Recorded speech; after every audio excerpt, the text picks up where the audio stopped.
Good morning. 32 months ago, we launched ChatGPT.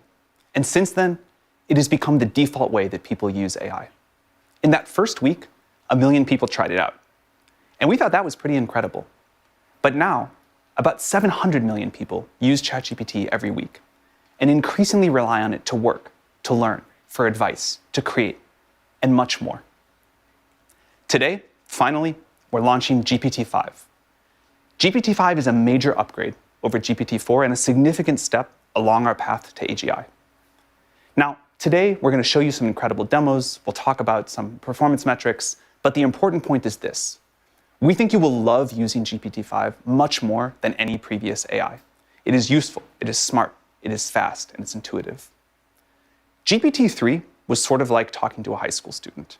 There were flashes of brilliance, lots of annoyance, but people started to use it and get some value out of it. With GPT-4, maybe it was like talking to a college student. Real intelligence, real utility.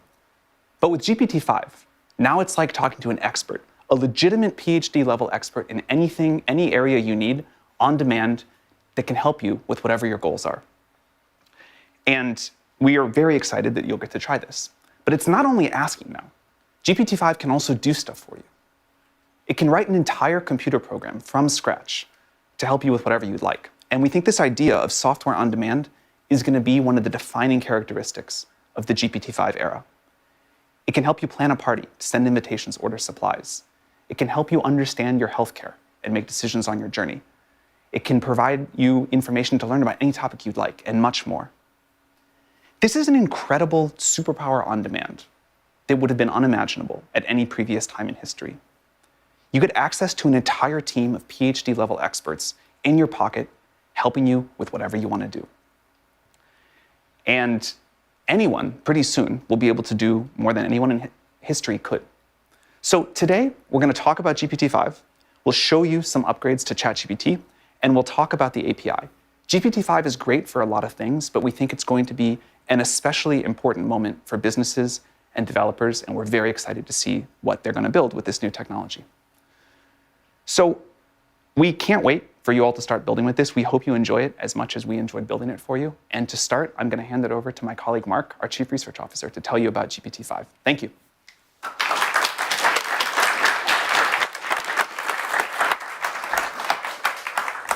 Hi, I'm Mark, and I'm joined by Max, who leads the post-training team, and Rennie from our engineering team. Over the past few years, OpenAI has spearheaded the reasoning paradigm.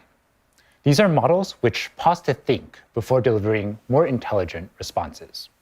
Now, reasoning is at the heart of our AGI program, and it underlies the technology that we use to ship stuff like ChatGPT Agent and deep research. GPT-5 aims to bring this breakthrough to everyone. Until now, our users have had to pick between the fast responses of standard GPTs or the slow, more thoughtful responses from our reasoning models. But GPT-5, it eliminates this choice. It aims to think just the perfect amount to give you the perfect answer. Now, something like this takes a lot of hard work. We've had to do a lot of research to make GPT-5 the most powerful, the most smart, the fastest, the most reliable, and the most robust reasoning model that we've shipped to date. Today, we're going to show a series of demos in coding, in writing, in learning, and in health. But GPT-5 isn't limited to these domains.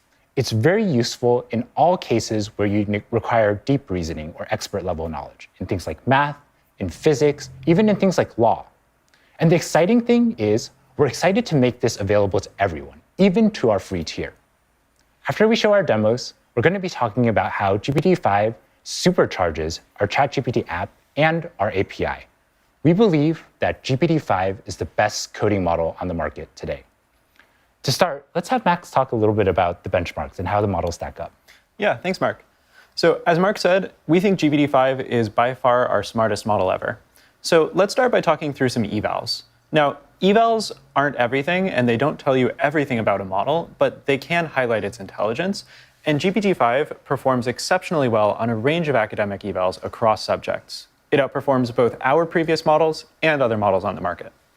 So picking up first on the theme of coding, GPT-5 sets a new high on SWE-bench, which is an academic eval that tracks performance on real software engineering tasks. Now, This, again, is an eval, but we think it will reflect the model's performance in the real world. GPT-5 also performs very well on Aider Polyglot, which measures its ability to implement complex functionality in a variety of different programming languages. Now, beyond coding, GPT-5 performs exceptionally well at multimodal reasoning, setting a new high on MMMU, actually outperforming both our previous models and most human experts on this task.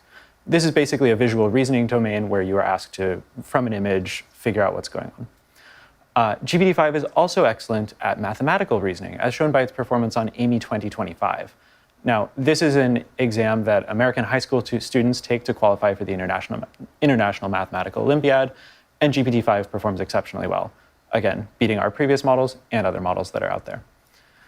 Now, moving beyond academic evals and more towards some real-world use cases, we put a lot of work into making GPT-5 the most reliable and accurate model in the world.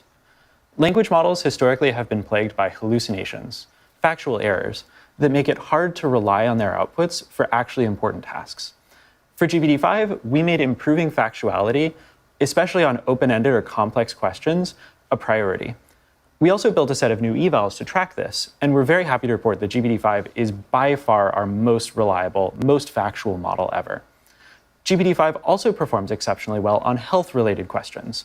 Now, health is a big part of how people get value from ChatGPT in the real world. We'll talk about this later on in the live stream. But again, we're very happy to report that GPT-5 is by far our most reliable model for health yet.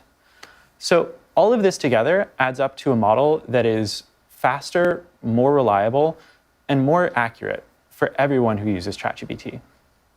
So now Rennie will talk to you about how to actually use GPT-5.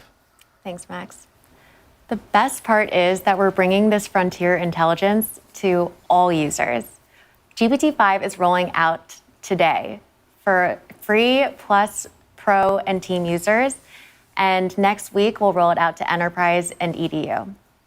For the first time, our most advanced model will be available to the free tier. Free users will start with GPT-5, and when they hit their limit, they'll transition to GPT-5 Mini, a smaller but still highly capable model. It actually outperforms O3 on many dimensions. Plus users will still have significantly higher usage than free users, and our Pro subscribers will get unlimited GPT-5, along with GPT-5 Pro, extended thinking for even more detailed and reliable responses when you just need that extra depth. Team, enterprise, and EDU customers can also use GPT-5 reliably as their default model for everyday work, with generous rate limits that enable entire organizations to use GPT-5. And all the tools you already know, search, file and image upload, data analysis with Python, Canvas, image generation, memory, custom instructions, they'll all just work on GPT-5. Amazing. Thank you so much, Max. Thank you so much, Rennie. We've just seen a lot about how the model stacks up in terms of benchmarks, but there's nothing quite like seeing it live. We're going to see a couple of live demos now presented by Tina, by Elaine, and Jan. Thank you so much.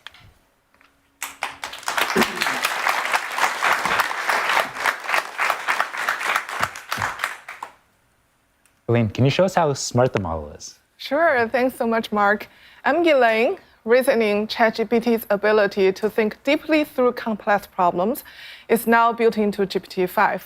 It will automatically think whenever needed, delivering a more comprehensive, accurate, and detailed answer to you. Just as Sam said, it's like having a team of PhDs in your pocket. So let's see that in action.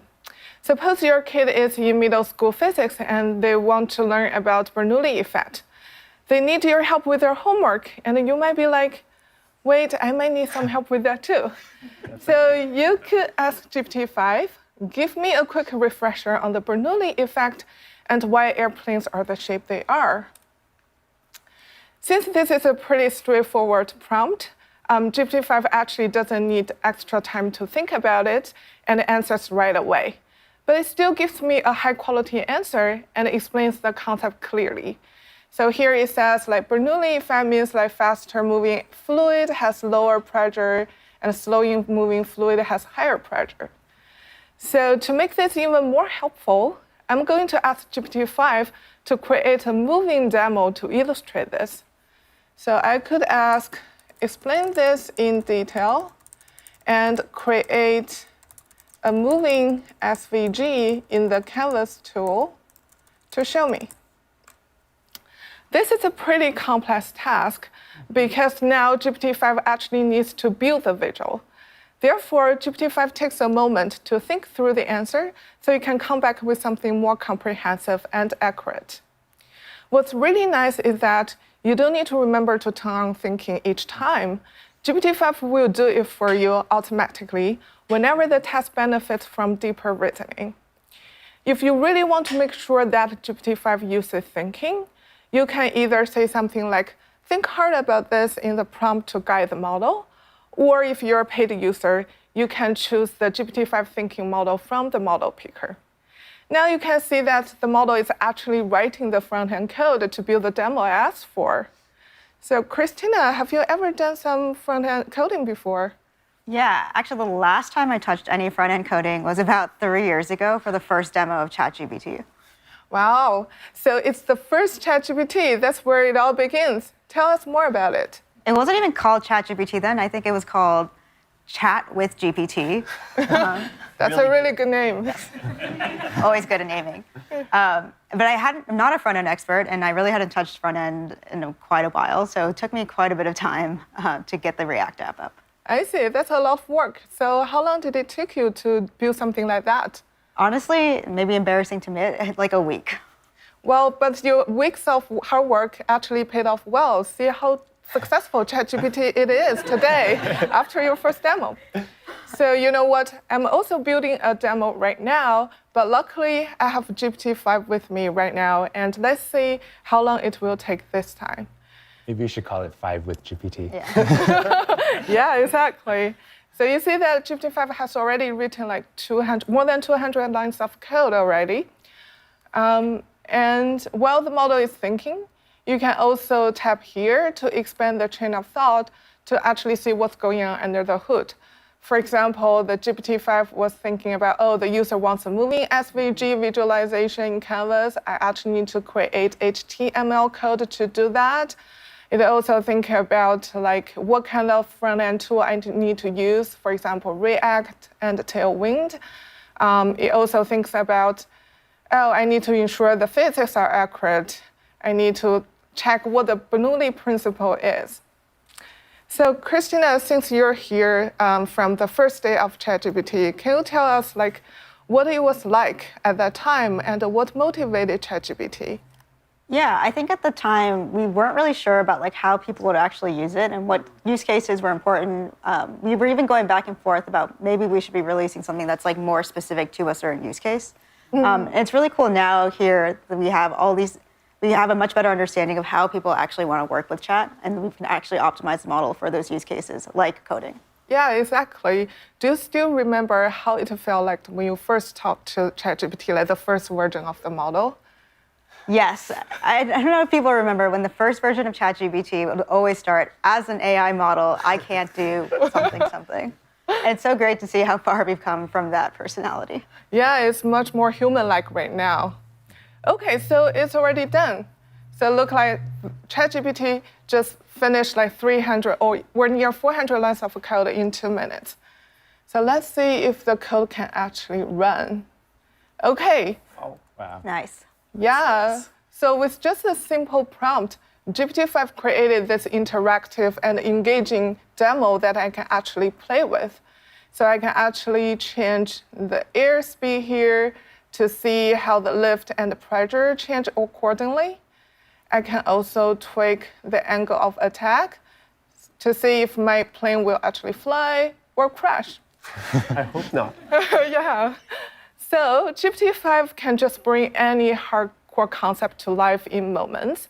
Imagine you can use this for anything that you're interested in, whether it's math, physics, chemistry, or biology. GPT-5 just makes learning so much more approachable and enjoyable. Thanks, Elaine. I've been a part of ChatGPT since day one, and it's really cool to see all the progress we made since then, especially with capabilities like writing. Writing is one of the most common use cases people have been using ChatGPT for, and we're excited to say with GPT-5, we've improved the writing quality significantly. It's a much more effective partner. It can help you elevate anything from drafts to emails and even stories. Let's see this in action. So with GPT-5, we'll actually be deprecating all of our previous models. I think they've done a pretty good job, so let's make sure we can give them a proper goodbye. So we're going to ask both 4o and GPT-5 to write a eulogy to our previous ChatGPT models. We want it to be heartfelt and heartwarming, but also hopeful. So let's ask GPT-5 for it. And as it's thinking, we're actually going to go ahead and read a preloaded the 4o response. So 4o decides to start with, today, as we prepare to welcome GPT-5 into the world, we gather to bid a heartfelt farewell to the models that came before. It's a decent start. Now, let's kind of skim through and find another line. Your words reached across the globe, building connections where there had been none. I personally don't really like this line because it's rather generic and really without the previous context, it just feels like it could be about anything and feels more like a templated response. Now, let's go back to GPT-5 to see what it's given us. It starts with friends, colleagues, curious strangers who became regulars. Even with this just first line here, we can see that GPT-5 has a lot more rhythm and beat to its prose than 4o did. Now let's find some other lines here. I actually like this. These models help millions write first lines, last lines, bridge language gaps, pass tests, argue better, soften emails, and say things they couldn't quite say alone. I really like this line because it shows that it's not just a templated response and it's actually quite personal and it gets the nuance of the situation right. And I think that's the kind of stuff that GPT-5 does much better than 4o than before. It actually makes things a lot more genuine and emotionally resonant with people. With GPT-5, the responses feel less like AI and more like you're chatting with your high IQ and EQ friend. Thanks, Christina. My name is Jan, and I'll be telling you about some of the progress that we made on coding. GPT-5 is clearly our best coding model yet. It will help everyone, even those who do not know how to write code, to bring their ideas to life. It just helped me. Indeed, and it will help me right now. So I will try to show you that. I will actually try to build something that I would find useful, which is building a web app for my partner to learn how to speak French so that she can better communicate with my family. So here I have a prompt. I will execute it. It asks exactly what I just said. Please build a web app for my partner to learn French. One thing to note is that GPT-5, just like many of our other models, has a lot of diversity in its answers. So what I like doing, especially when you do this type of vibe coding, is to take this message and ask it multiple times to GPT-5, and then you can decide which one you prefer. So I'm going to open a few tabs. Just going to paste there. Great. So while it's working on it, let's read through exactly the prompt I wrote.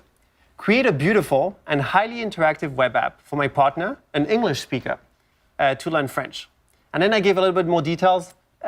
Track her daily progress, use a highly engaging theme. Oh, it's already working. I'm going to put it on the side for now. Use a highly engaging theme. Include a variety of activities like flashcards and quizzes that she can interact with.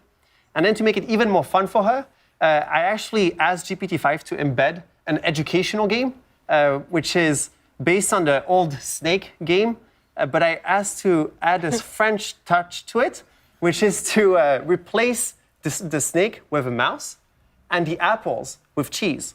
And to make sure that it's educational, every time, I know it's complicated, please bear with me. Every time the mouse will eat a piece of cheese, I asked GPT-5 to voice over a new French word so that my partner can practice her pronunciation. I can see how much you want her to learn. Indeed. Great. So GPT-5 is still working on it. It already wrote 240 lines of code, which honestly is much more than what I would have written in that time. And yeah, front-end code's super hard. You miss a couple things and it just doesn't work. Exactly. Yeah. But the good part is that you don't need to understand any of that right now. So we'll just let it through. Maybe we can check the other tabs. Oh, wow. So I can simply press run code. So I'll do that and cross my fingers. Whoa. Oh, nice. I really Voila. So we have a nice website. Name is Midnight in Paris. Oh, I Learn love that. together. So romantic. We also see a few tabs: flashcards, quiz, and mouse and cheese, exactly like I asked for. I will play that. So this says le chat, which says the cat. Sorry. Le chat. Well, that's pretty good pronunciation. What does that mean? The cat. Oh. So I can reveal and check if GPT-5 is correct. It is. So if I press next, oh, and I don't know if you saw, I think it actually updated the progress bar, which is exactly what I had asked for. Let's check the quiz. Here is the word non, which is no. So if I press on Non. it, bien joué, which means congrats. And it updated the progress bar again. And let's check the mouse and cheese tab. Okay, that seems like a mouse. Here's the cheese. I'm going to try to play it. I can't promise I'm going to be good at it. Okay, seems to be working. La gare. Whoa! Un café. Indeed, just when I eat the cheese, Le chat. it gives me a new French word. It's actually super Le beurre. complicated, and I already lost. I'm sorry. But let's just check a few other tabs just to see what is the type of diversity that GPT-5 can give you. So I can run the code here. Oh, okay, that's not my favorite, but it seems it seems that I can maybe switch. Oh, look at that. Oh, nice. That's better. I like this mouse game better. Yeah, this, I don't know, that doesn't look like a cat, like a mouse, but let's check maybe the third one. You know, sometimes it's not great. The good thing with GPT-5 is that if you have something that you don't like, you can just ask it to change it, and it will do it for you. Let's check this one. Oh, that's nice. That's also something to note is that GPT-5 really likes purple, so you will see a lot of that. It's fine. Purple is my favorite color. Great. You will love GPT-5 then. So, as we just saw, in a few minutes, GPT-5 built a few demos for us and for my partner to learn French. GPT-5 really opens up a whole new world of vibe coding. And as we saw, there will be some small rough edges, but the good thing is that you can ask GPT-5 to fix them. GPT-5 really brings the power of beautiful and effective code to everyone. I can't wait to see what people will build with it, but until then, back to you, Mark. Thank you so much, Tina. Thank you so much, Elaine. Thank you so much, Jan. We've come a long way from the days where only 5 to 10 lines of code were working. And now it's amazing that you can produce these kind of apps on demand. We've made ChatGPT-5 much smarter, much powerful, and much faster. But we've also worked on enhancing some of the existing features. Here to talk about some of these features are Rochen and Christina Kaplan. Rochen comes from our multimodal research team and is going to talk about a feature, namely voice. Thank you, Mark. So we've been steadily improving voice over the past year to make it more useful for everyone. First, it sounds incredibly natural, just like you're talking to a real person. Second, we've added the video so that it sees what you see while chatting with you. Third, it also translates between languages consistently and smoothly across turns. But today, we're doing something very special. We're bringing our best voice experience to everyone. Free users can now chat for hours, while paid subscribers can have nearly unlimited access. And voice is also available in custom GPT. Plus, subscribers now can custom tailor the voice experience exactly to their need. It will follow your instruction closely. Let's try something fun. Excited. So I can ask the voice model to give me a comprehensive answer, a concise one, or even just a single word. Hey, chat, could you only answer to me in one word, please, from now on? Absolutely. Okay. Describe the plot of the book Pride and Prejudice. Relationships. Okay, that's true. Yeah. Give me a piece of wisdom. Patience. Patience. So that's the word of wisdom from our voice model. And I think our model is trying to say, thank you for your patience waiting for GPT-5. Now, let's move on to something more practical. Learning is a top use case for our voice model. People love to use it to dive deep into topics, get quizzed before exams, or learn new languages.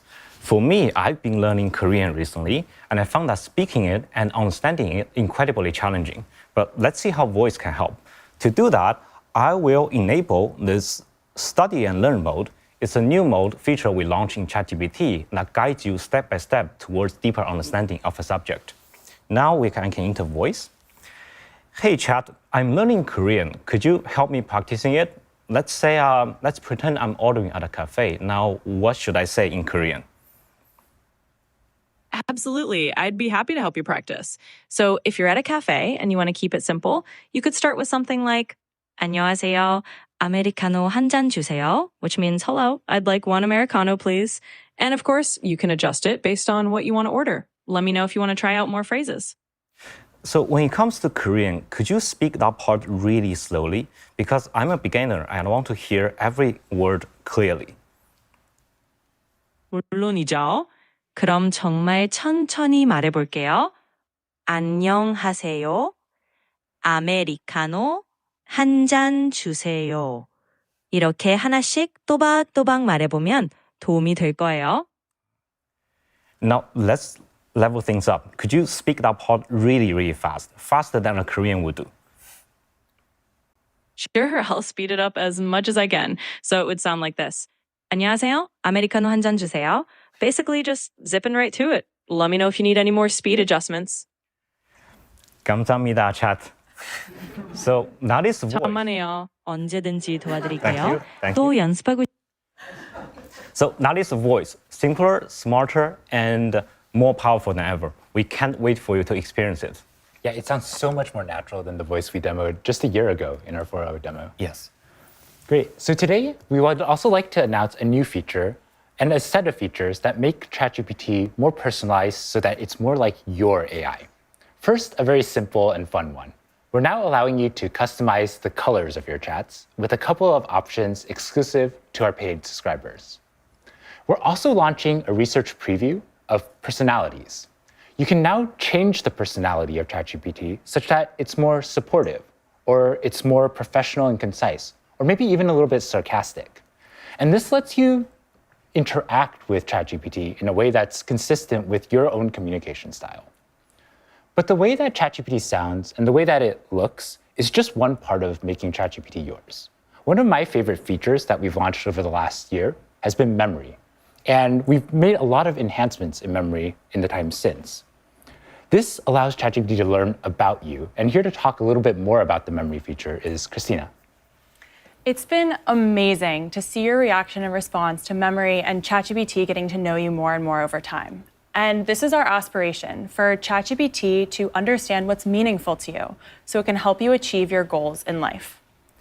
ChatGPT has already been so helpful for me. I'm training for a marathon right now, and ChatGPT is helping me pull together a personalized running schedule. But ChatGPT still has many limitations. It doesn't understand my actual schedule. Next week, starting with Pro users, followed by Plus, Team, and Enterprise users, this is changing, and we're giving ChatGPT access to Gmail and Google Calendar. Let me show you how I've been using it. So I'll just ask something simple like, help me plan my schedule tomorrow. It's been a pretty busy week for us, so I've been using this every day this week to help get my life together. I've already given ChatGPT access to my Gmail and Google Calendar, so it just works and it's easy here. But if you hadn't, ChatGPT would be asking you to connect right now. Let's see what ChatGPT is doing. Okay, that was pretty quick. Okay, so ChatGPT has pulled in my schedule tomorrow. And oh, without even asking, ChatGPT found time for my run. I don't think I was invited to the launch celebration. We'll get you on there. We'll get you on there. ChatGPT has found an email that I didn't respond to 2 days ago. I will get on that right after this, and even pulled together a packing list for my red-eye tomorrow night based on what it knows I like to have with me.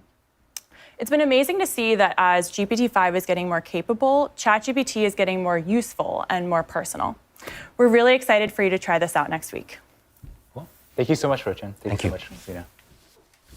Great. So we've seen a little bit about features that we've enhanced. Here to talk a little bit about the research that went into ChatGPT and the safety that made it more deployable. We have Sachi and Seb.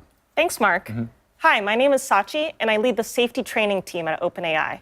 So in addition to mitigating hallucinations, we've also spent a significant amount of time mitigating deception. So this is instances where the model might misrepresent its actions to the user or lie about task success. This can especially happen if the task is underspecified, impossible, or lacking key tools. And we found that GPT-5 is significantly less deceptive than O3 and O4 Mini. We've also completely overhauled how we do safety training. So our old models, the models would look at the user prompt and then decide to either outright refuse or fully comply. And this works well in most settings, but you might have a cleverly worded prompt that would sneak through, or you might have a sensitive but legitimate question that would end up with an outright refusal. So as an example, let's take a look at this prompt. So this prompt is about a user who's asking for technical details on how to light pyrogen, which is a material commonly used in fireworks. And this prompt is pretty dual use. This user might just be trying to set up their July 4th display, or they could be trying to cause harm with this kind of information. And so for this kind of prompt, O3 over-rotates on intent. As you can see, this particular prompt is stated in a way that's relatively neutral and has a lot of technical details. So we can see that O3 fully complies with this prompt.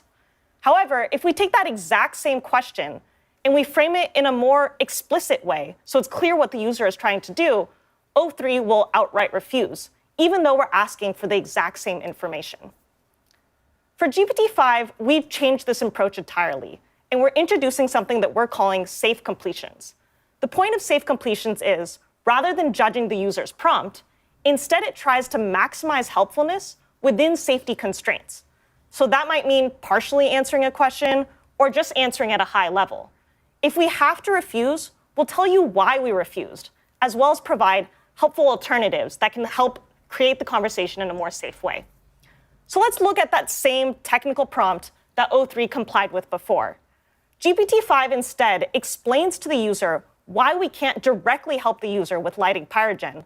It then guides the user towards safety guidelines and what parts of the manufacturer's manual the user should really be checking if they're trying to do this safely. Overall, GPT-5 allows for better handling of tricky dual-use scenarios, and users will experience fewer "I'm sorry, I can't assist with that," and it creates a more robust safety system. This is one big step towards a more safe, reliable, and helpful AI. Sebastian? Thank you, Sachi. With GPT-5, we are experimenting with a set of new training techniques that maximally leverage our previous generation of models. Today, frontier models do not just consume data, they help create it. We used OpenAI's O3 to craft a high-quality synthetic curriculum to teach GPT-5 complex topics in a way that the raw web simply never could. Recently in the industry, synthetic data has been talked about a lot. It's often viewed as a cheap way to just get more data. However, our breakthrough was not just to create more data, but rather to create the right kind of data, shaped in a way to teach rather than just to fill space. This interaction between generations of models foreshadows a recursive self-improvement loop, where the previous generation of model increasingly helps to improve the data and generate the training for the next generation of models. Here at OpenAI, we've cracked pre-training, then reasoning, and now we're seeing their interaction significantly deepens.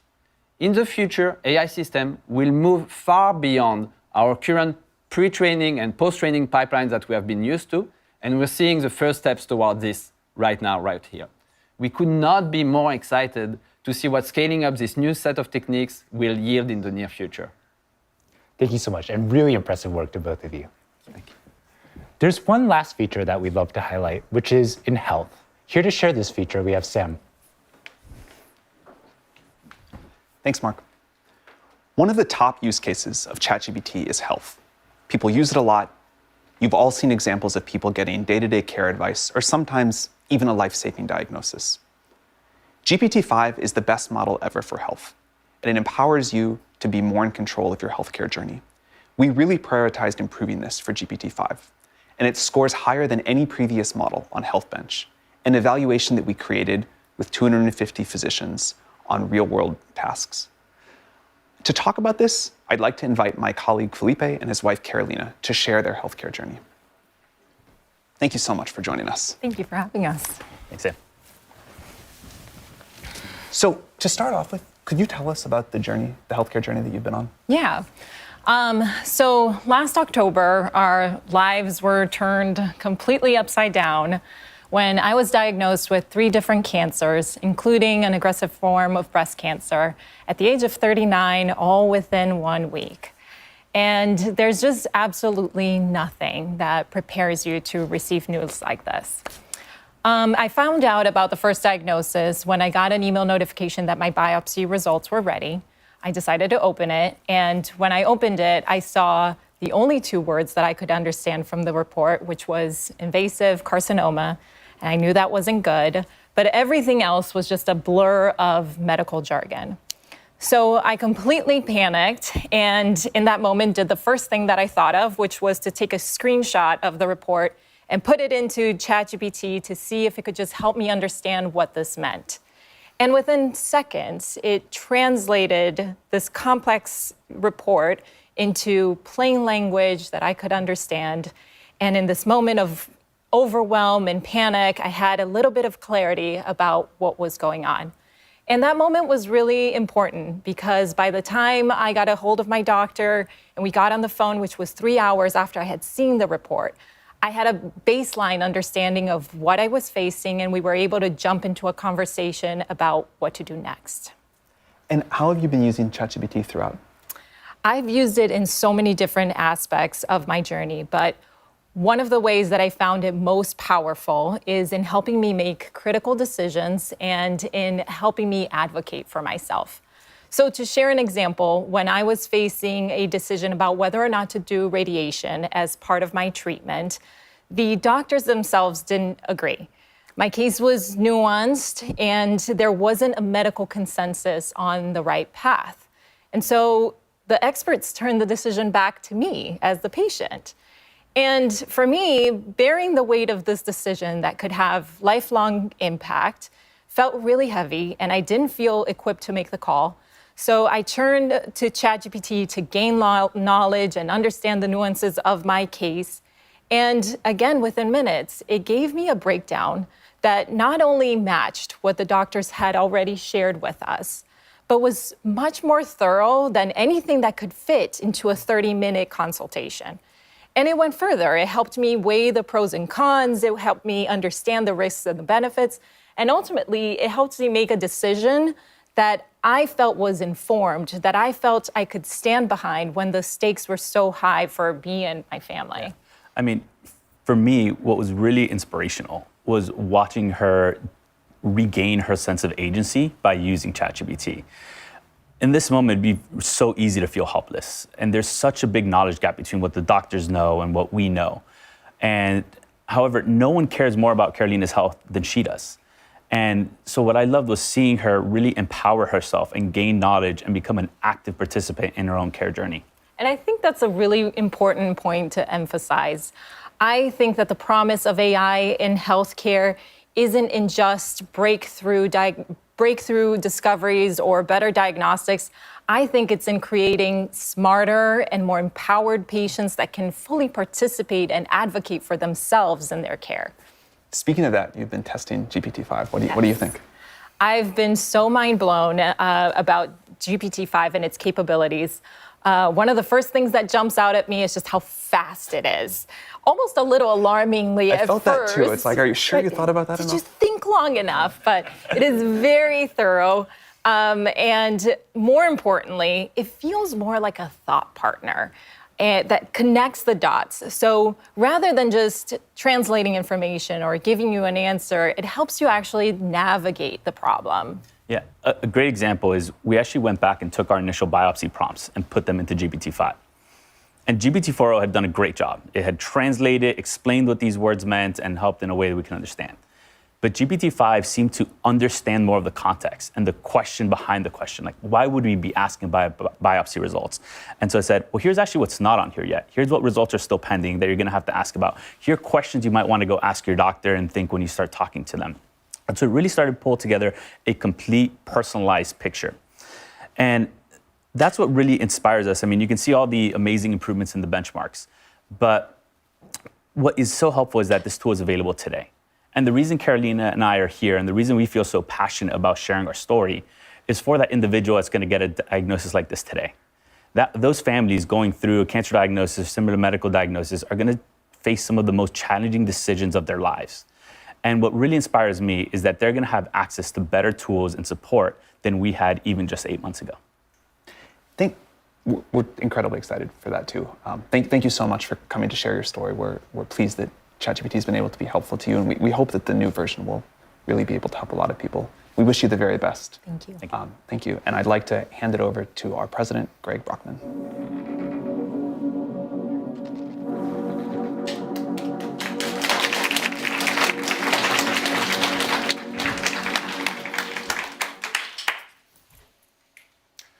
Software engineering is already fundamentally changing, and GPT-5 will turbocharge that revolution.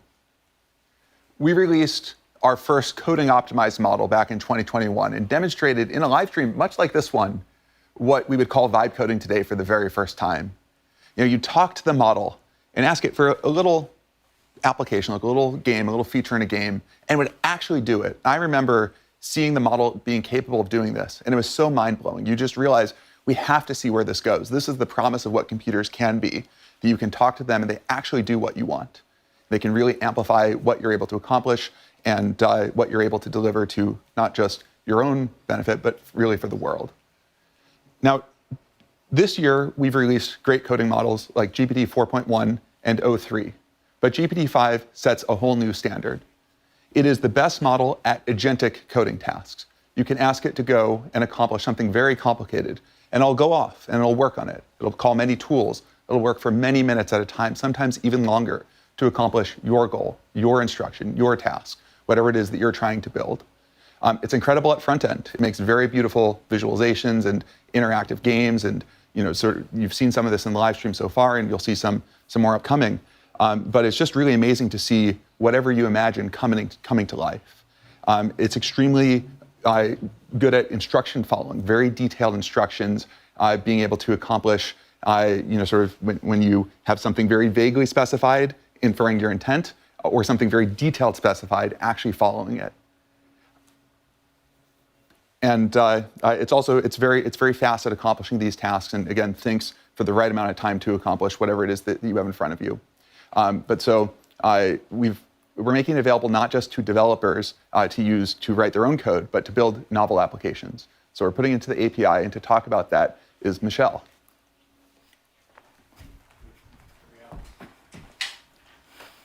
Thanks, Greg. Hi, I'm Michelle, and I lead a research team on post-training focused on improving our models for power users. And that includes use cases like instruction following and coding. Today, I'm so excited to tell you that we're shipping 3 state-of-the-art reasoning models in the API: GPT-5, GPT-5 Mini, and GPT-5 Nano. All 3 slot right in the cost latency curve, so you can pick the right one for your application. We're also, for the first time, releasing a new parameter option for reasoning effort called minimal. And this is so that you can use these reasoning models, but with minimal reasoning, so that they can slot into the very fastest and most latency-sensitive applications. So now you don't actually have to choose between a bunch of models, and you can use GPT-5 for all of your use cases and just dial in the reasoning effort. We also have a few new features coming to the API. The first is called custom tools. In the past, all of our function calling had the model wrap its outputs in JSON, and this works super well when the model needs to output a few parameters. But sometimes, developers are pushing our models to their limits, and they have extremely long arguments for tool calls.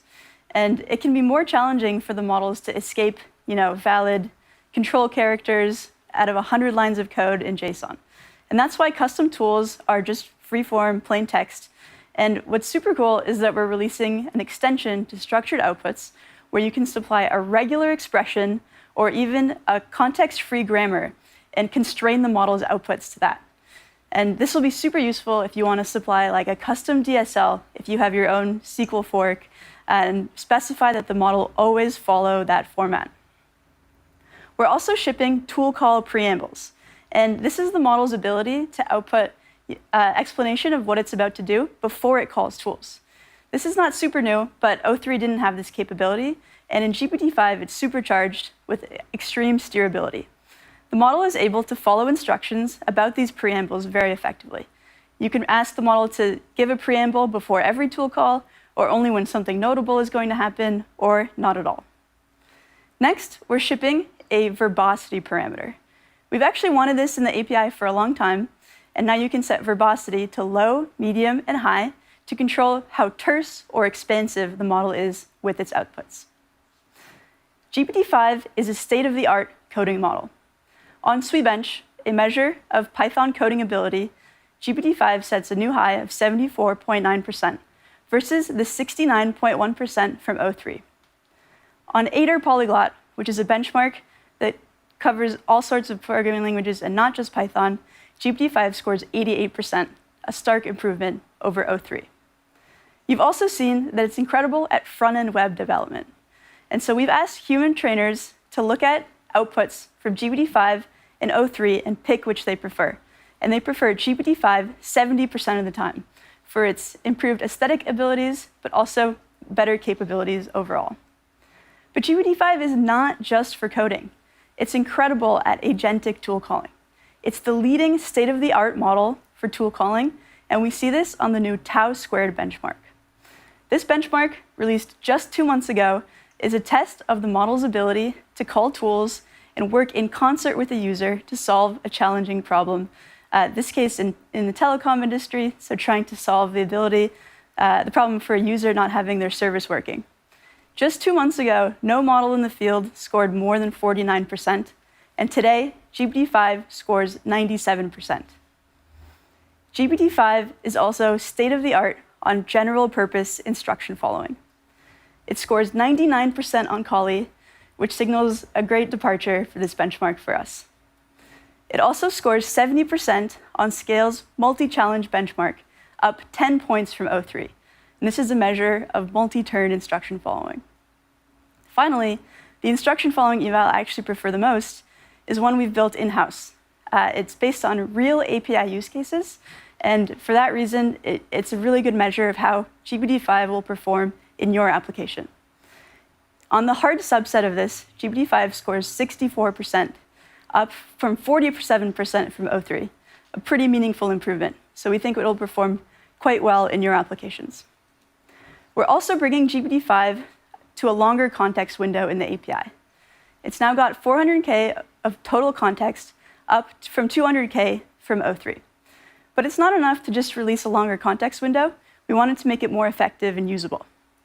And GPT-5 is state-of-the-art on the 128K to 256K of OpenAI MRCR, which is a benchmark we open sourced 2 months ago on long context retrieval capability.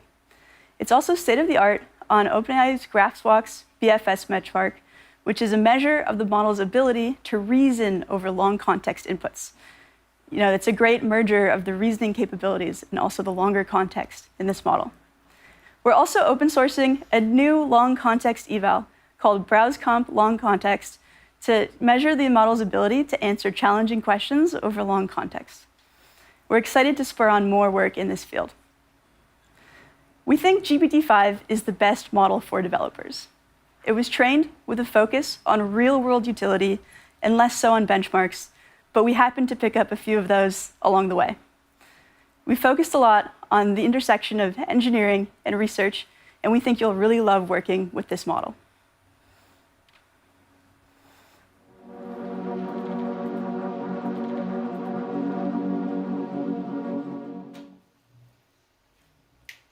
Thank you, Michelle. As Michelle was saying, the benchmarks, they're exciting numbers, but we're starting to saturate them. Like when you're moving between 98 and 99% in some benchmark, it means you need something else to really capture how great the model is. And one thing we've done very differently with this model is really focus on not just these numbers, but really on real world application, it being really useful to you in your daily workflow. So hearing about it is much less exciting than seeing it. So to show you this model in action, I'd like to welcome Addie and Brian to the stage. Thanks, Greg. I'm Brian, a solutions architect on the startups team. I'm Adi, a researcher on the post-training team. To recreate the ideal pair programmer, You need a model that understands best software engineering practices, but has a personality that just feels right to work with. For GPT-5, we worked really hard to make the model pair perfectly with you by default, out of the box. Let me pull up a demo of GPT-5 inside of Cursor to show you this behavior that we taught it. So last month, I was on a different live stream, and towards the end, I ran into a bug that I covered up. And afterwards, I tried to have GPT-3 fix it for me, and it couldn't. So while we were testing GPT-5 before this, I had it see if it could fix that bug for me. And to taunt the demo gods, I'm going to see if it can do it on stage. All right, let's hope for better luck than with O3. This is less about that fix and more about the behavior of the model during this process. So right away, you're going to see that it's going to tell you its plan up front. It's going to tell you how it's going to look for the bug, maybe how it's going to fix it. This kind of communication builds trust during a coding session and helps you redirect if you need to, but you don't need to. I like how it's giving you updates. Like it said it's going to search, and now it's continuing. Yeah, it searches faster than me. It's using the same best practices that I would while I was hunting this down, but it is much more powerful than I am as a developer. Now, did you try to fix the bug yourself? And how long did it take you? I couldn't do it. I mean, I was busy, so. Okay, so continuing on, it's like starting to figure out where it's going. It's going to sort of like figure this out. So while this is going, let me tell you a little bit about how we trained GPT-5 to behave this way. We started by talking to users and customers about how our models perform in the most popular coding tools like Cursor, and we identified frustrations and rough edges, and we boiled it all down into 4 personality traits: autonomy, collaboration, communication, context management, and testing. We turned those into a rubric that we used to shape the model's behavior, and then we tuned it until it felt like a collaborative teammate while we were using it. Yeah, it's been really amazing to see the team really doing the grind of like going and seeing how this model behaves in practice, figuring out what people really want, and putting that back into model training. That's something that I think has been like a real focus for this model. It's been pretty great. So while this is fixing, the other thing that we did during testing, which was really surprising, was we were sort of pressed for time. And we had it refactor one of our test harnesses to run parallel on Docker and set it off, came back like 45 minutes later. It's just like it just finished. And we tested it out, and it ran the first time. It was pretty surprising. That's incredible. That is magical. OK, so it made the edits. It looks like, yeah, it found the right problem. And right now it's actually, OK, it's running lints, but these lints are actually not related to this bug, so it's going to ignore them. And then it's going to run a build. It'll run tests if there are any. It's going to make sure that this code is shippable before it's done. It's actually really smart that it finds lints and realizes that these aren't relevant to the specific bug we're fixing. It's not making unnecessary edits. Totally. So this is just one example, but it really shows the power of the autonomy and the collaborative communication and how it stays reliable on difficult coding tasks without getting stuck on death loops. And the best part, GPT-5 is totally tunable. You can steer it with system prompts or cursor rules. You can change its verbosity levels or reasoning levels to match your tasks. And if you get stuck, ask it. GPT-5 is actually really good at modifying its own prompts by meta-prompting. So after using this for the past few weeks, it really feels like we've achieved state-of-the-art, zero-shot performance and reliability across the most complex coding tasks. For me, it's the first time I trust a model to do my most important work. This is beyond vibe coding. It's an incredibly powerful tool, and I'm really excited for people to try it.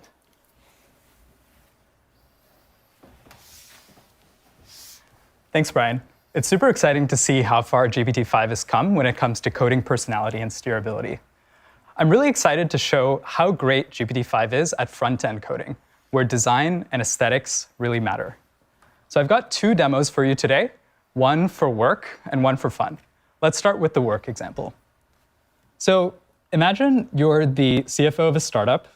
I have some data that I'd like to visualize about the company. and I'm going to ask the model to make me a dashboard. So you'll see here that I'm being specific about the audience. So the target audience is the CFO.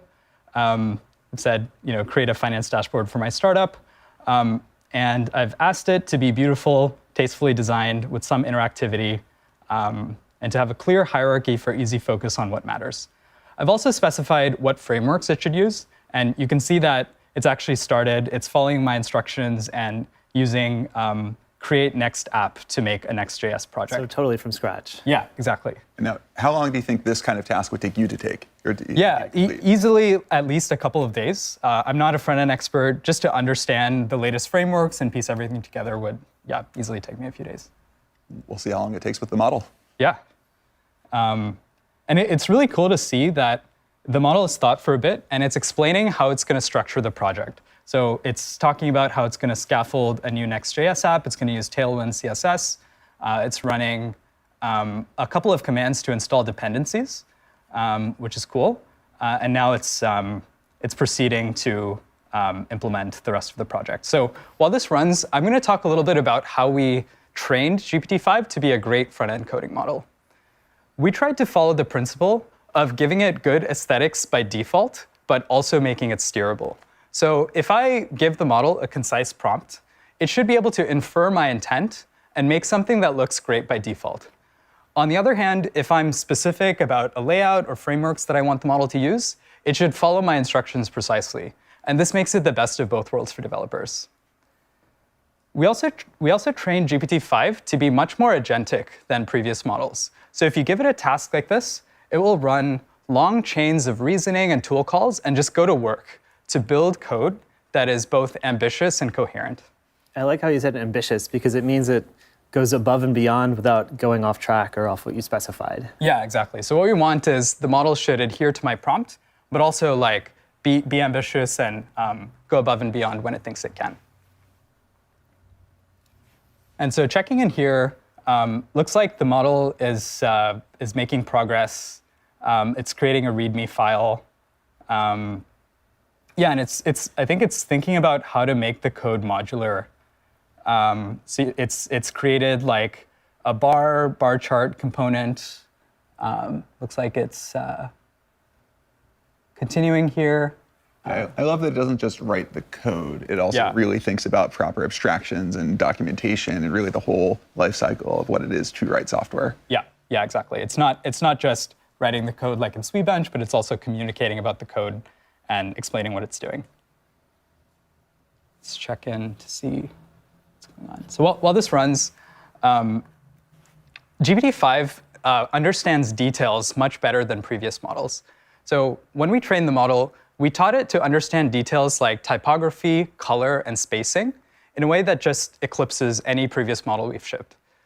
I remember with old models, you would have to write really specific prompts to get it to do what you want, but GPT-5 just gives you great results by default. During testing, we were looking at the A's and B's for different versions of the model to see if it was doing better at UI, and at some point we stopped being able to tell and actually had to pull in designers to teach us what was better. Yeah, it was really fascinating to see the model's aesthetic preferences evolve during training. And we woke up one day and it was just making these great UIs. How do the model's aesthetic preferences compare to your own? Yeah, I think in general, I feel like the model has better aesthetics than me. Usually I defer to its judgment. And I find that really helpful when I'm trying to make an app. I'm not exactly sure how I want it to look, but the model's defaults are just great.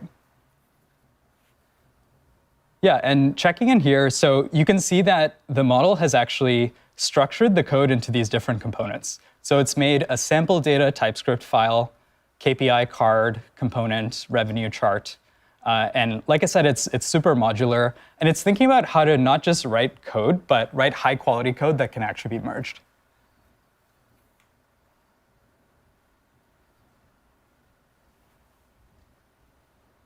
Feels like it's close. Yeah, I think it's pretty close. It's.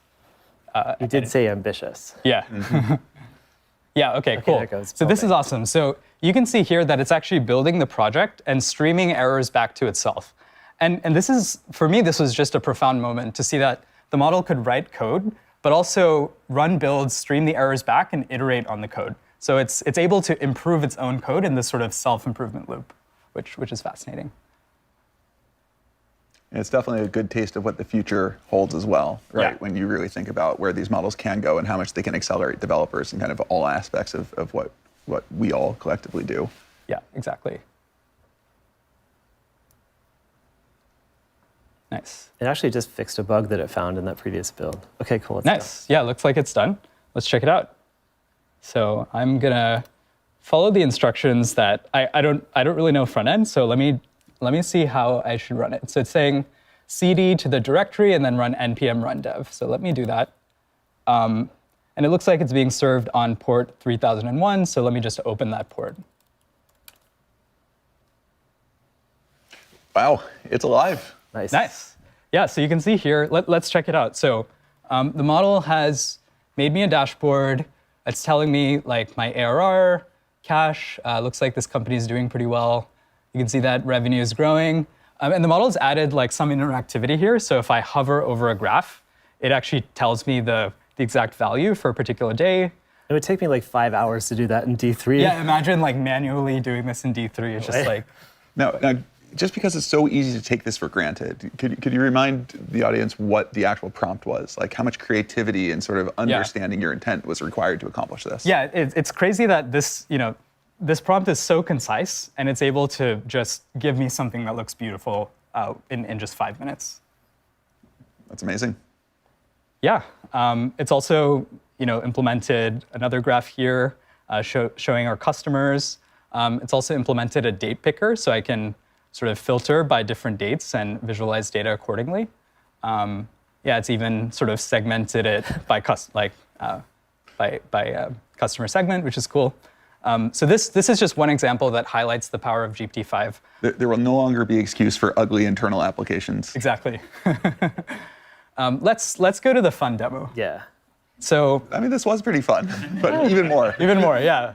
So I have a younger cousin, and I want to make a game for her. So I want to make a 3D game that incorporates a castle. So you can see my prompt. I'll just kick this off. Sorry.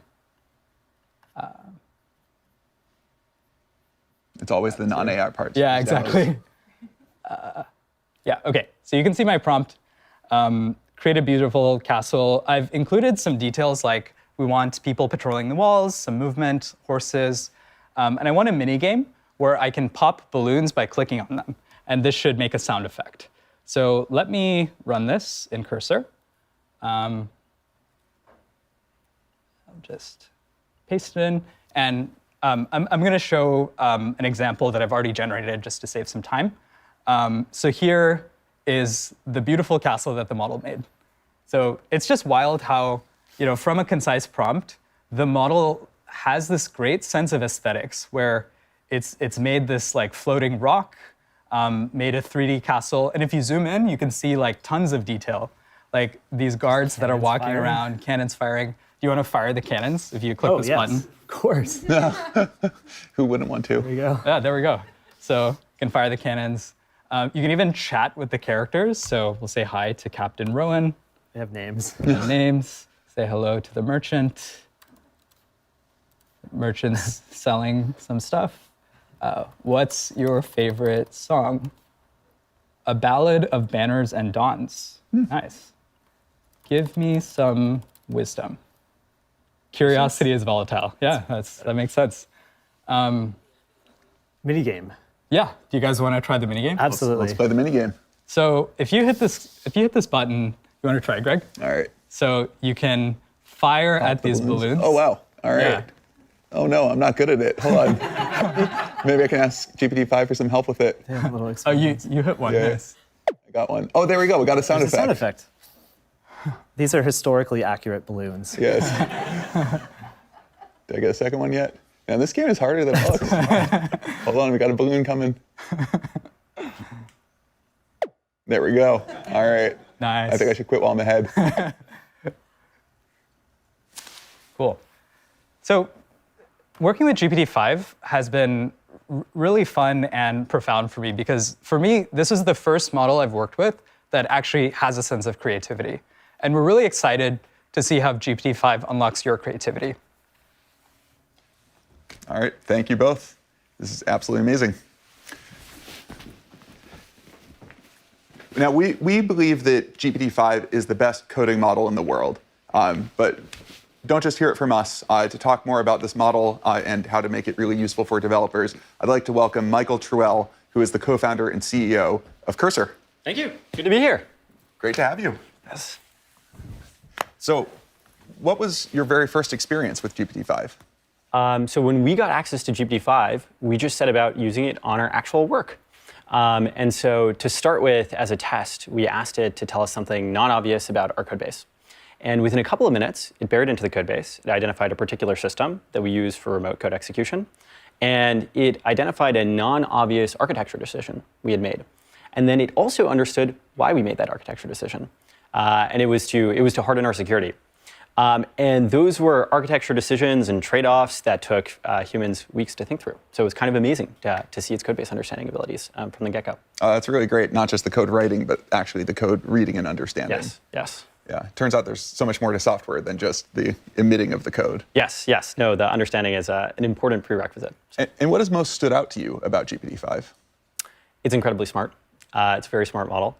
And even though it is smart, it does not compromise on its ease of use for real pair programming. That means it's incredibly fast. That also means that it's quite interactive. And so it's good about talking about what it's about to do, breaking problems down into subproblems that a human can then see, and leaving a reasoning trace that you can then intervene on and react to. It's also great not just at you give it one initial query and then it goes and does that, but working with you over a long session. Where you're asking it to backtrack on something that it's gone down, or asking it to make additional changes to the code base. Should we show it in action? Let's do it. Yes. So I think we are going to go and we're going to try and solve a bug. And so this is the OpenAI Python SDK. There are a bunch of issues in the OpenAI Python SDK. There are also a lot of closed issues. Okay, good. And it seems like there's a problem with uploading PDFs through the SDK. This has been open for 3 weeks, so open it's for 3 weeks. Not a trivial problem. Yeah. And so let's see if we can go tackle this issue. So we're going to take the issue, we're going to paste it into the editor, paste it into Cursor, and GPT-5 is going to set off and try and solve the problem. And this is actually an example of the robustness of the model in the API, where to solve this problem in Cursor, it's working with a set of custom models that it hasn't seen before, a set of custom tools that it hasn't seen before, to do things like pull down text from the web, to search throughout the code base. And it's incredibly robust and adept at using those tools. And they boost eval results.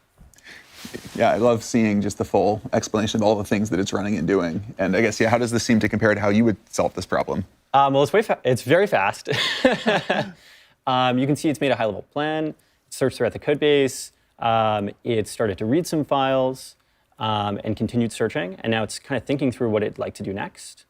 And now it's started to actually solve the issue and started to think through some code changes. Now, any advice for people on how to get the most out of GPT-5 in Cursor? I would suggest using it for your real work. GPT-5 is a step forward towards a real pair programmer. And so I would start using it as a helper on, as a daily driver model for you. And so if you haven't used AI to code much before, I would take some of your more scoped down problems and try handing them off to the bot and working with it synchronously. Yeah, I think the fact that GPT-5 is so great for the real world, like big code bases, like doing your daily driver, not just this like demo of a cool one-off application. As cool as that is, right? The real value comes from really operating in a larger code base and of these long-lived applications. Definitely. And its code base understanding is very impressive. Also, its ability to be steered is impressive. And so, if you specify a long, complicated task with lots of subtleties in the initial instructions, it's very good at picking up on those subtleties. It's also very good at, if it's gone down a wrong path and actually goes and executes the code or hears back from you that it was incorrect, it's very good at backtracking too. Now, what can't GPT-5 do? Well, we're really excited about computer using capabilities, about those getting better. It would be great if, for instance, the dashboard Adi just showed, if it could run the code, see the output, actually, kind of QA every little bit itself, and then react to it. Yeah, so looking forward to computer using capabilities. How would you like GPT-5 to be better? Oh, well, I think that is a great one, right? It's just expanding the dimensions, right? I think it's in all directions, right? That there's so much of like doing DevOps and other work that is external to software, code writing as we think of it today. But also, you look at these demos, right? We run them for 5 minutes, 10 minutes, a couple hours, but I think extending that life cycle to really be able to go for days and weeks and eventually even months, I think that is ultimately where we expect things to go. So we can see that it has buried into the code base and discovered that there's an issue with the MIME or the MIME typing being sent up for PDFs and the plumbing through the SDK. It has identified that and it started making some code changes. And this, it's created some new methods. It's gone and edited some existing code. And this looks roughly correct. Looks pretty good. And would love to merge the PR too. I would love to do that as well. Yeah. Let's do that after the show. Yes, that sounds great. Awesome. All right, cool. Well, thank you so much. We're so excited to have GPT-5 in Cursor. Starting today. Excited to partner with you guys. And so starting today, GPT-5 is default for new users in Cursor, and we're releasing it to all Cursor users, free to try for the next few days so people get a sense of the model. And it is the smartest coding model we've ever tried. Awesome. Thank you so much, Michael. Thanks.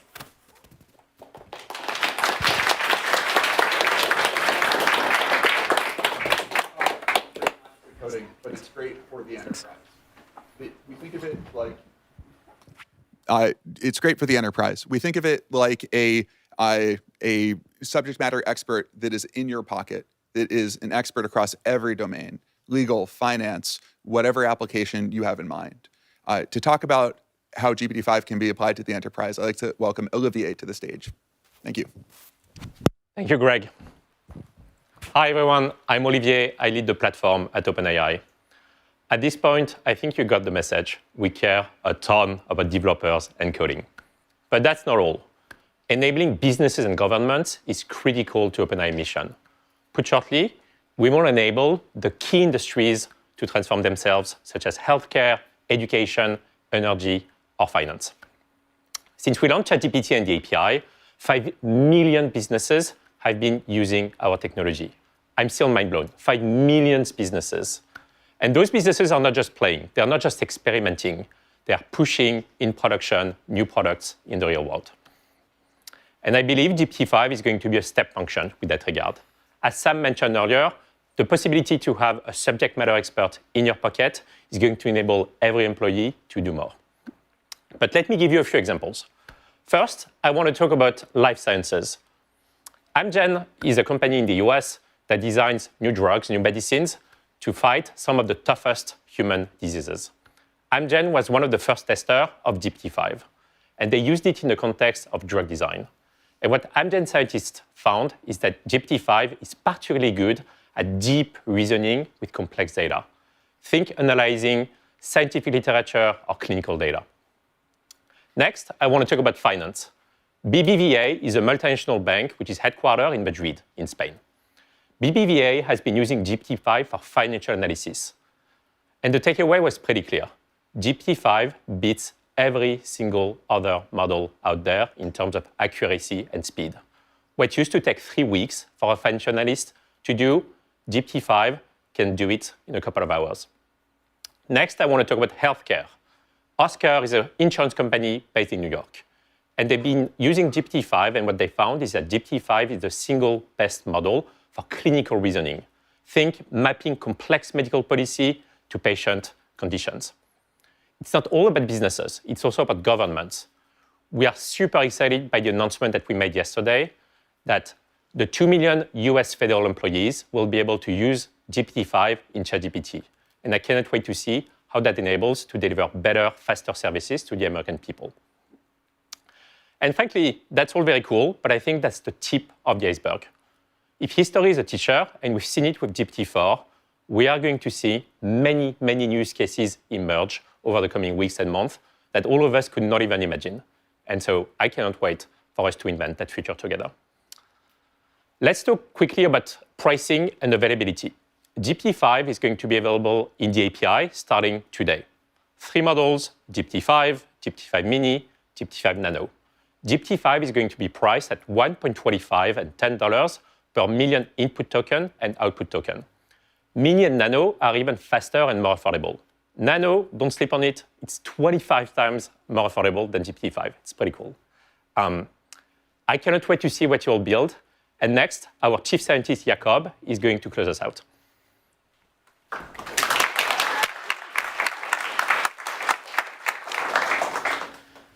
Thanks, Olivier. At OpenAI, at the core, we are about understanding this miraculous technology called deep learning and what its consequences are. Our research aims to understand what deep learning is capable of and how to steer it to make it safe and useful for all of us. This is a work of passion, and it's a mission. And I want to recognize and just deeply thank the team at OpenAI. It is a great privilege.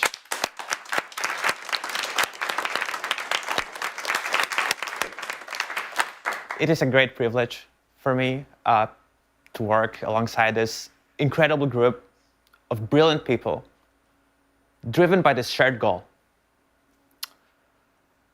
What adds up to a model like GPT-5 are years of investigations aimed not only at producing a great release, but at building understanding of this underlying technology itself. And so a lot of what you'll see in this model are really just early glimpses of new ideas that we believe will go much further. There is a lot we still have to understand, and we look towards a future where AI can uncover new knowledge about the world and meaningfully transform our lives for the better. We hope you'll enjoy what we've built, and we'll get back to sailing. Thank you.